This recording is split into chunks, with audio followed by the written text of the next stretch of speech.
Now on to the top story reaction. Joining us from New York is Chris Hahn. He's a Democratic strategist and Fox News contributor. And with us here in Washington, Simon Rosenberg, the president of NDN, a center-left think tank.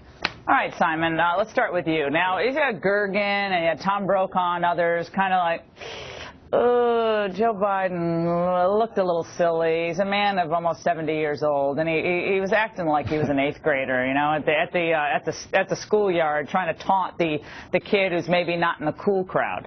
Look, I think Joe Biden, as you said, did what he had to do last night. He was aggressive. He took on Paul Ryan and the Republicans in their arguments in a way that Barack Obama, frankly, didn't do in the previous debate. He had energy and vigor, which I think is what Democrats were looking for. And I think he was himself. I think you saw Joe Biden last night. Maybe not everybody has seen Joe Biden over the years, right, in debates and other places, but I felt that that was the Joe Biden that I know. And I don't think there was any pretense. As he said, I mean what I say and I say what I mean. And the middle class has been buried in the past 4 years. He means that. That helps the Republicans. And look, I think he had a good night. I think Democrats are very happy, and as you're very well aware, Laura, the Republicans are pretty happy today, too. So I think both sides got what they wanted. Let's go to you, Chris, because I'm looking at some of the polls, and CNN did an instant poll, and it showed that 48% of the people who watched thought that really Paul Ryan had the better of the debate, 44% Biden. It was, I think, within the margin of error. It was pretty tight. But nevertheless, let's say Paul Ryan had done to Biden what Biden did to Paul Ryan, just on the gesturing, just on the laughing.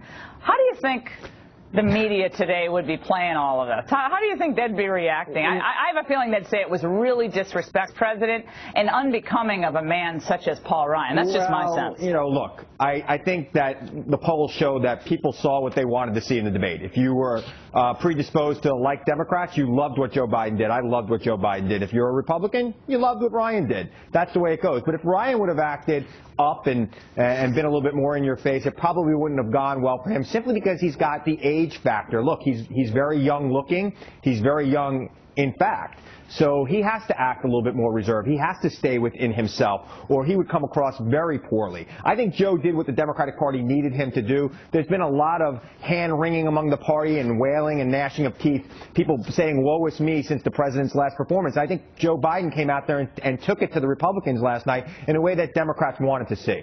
You know, Simon, I'm watching this last night, and I'm trying as best I can to watch it as someone who's not a conservative commentator, and I'm trying to put myself in the position of those families out there that are struggling. And I bet a lot of them watched some of the debate, but maybe tuned it out after a while, because I think they see a Washington that is more focused on getting incumbents reelected than it is in solving the real problems in this country.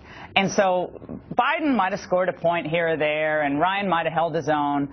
But in the end, what did the American people really learn in this debate about how a $16 trillion debt, $4 trillion of which was amounted under this presidency, how did they find that this was going to be in any way diminished in the next 4 years, let's say under a Barack Obama? Listen, I have a slightly different take, and I got pretty bored last night, too, I just want to say. But it was a vigorous debate. I mean, these two guys really, joined each other in a significant way. I think this is what we want, right, when you see these two parties fighting for the stuff they care about. How was it vigorous when Joe Biden got the main thing wrong about your guys' tax policy?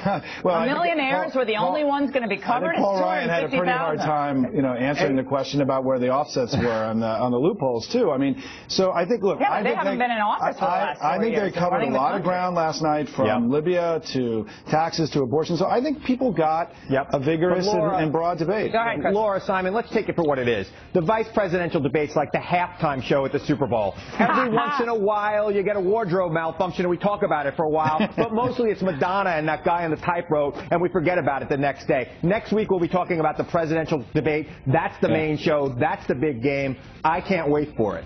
Well, with that smile montage, I think Joe Biden had a mouth malfunction, okay? Just smiling at all the weird points. That's what we're going to remember. It's a beautiful smile, Laura. You can never smile too much. It is a great smile, but what's happening to the country right now isn't a lot to smile about. I appreciate it, you guys. Thanks so much. Thanks so much. And up next on the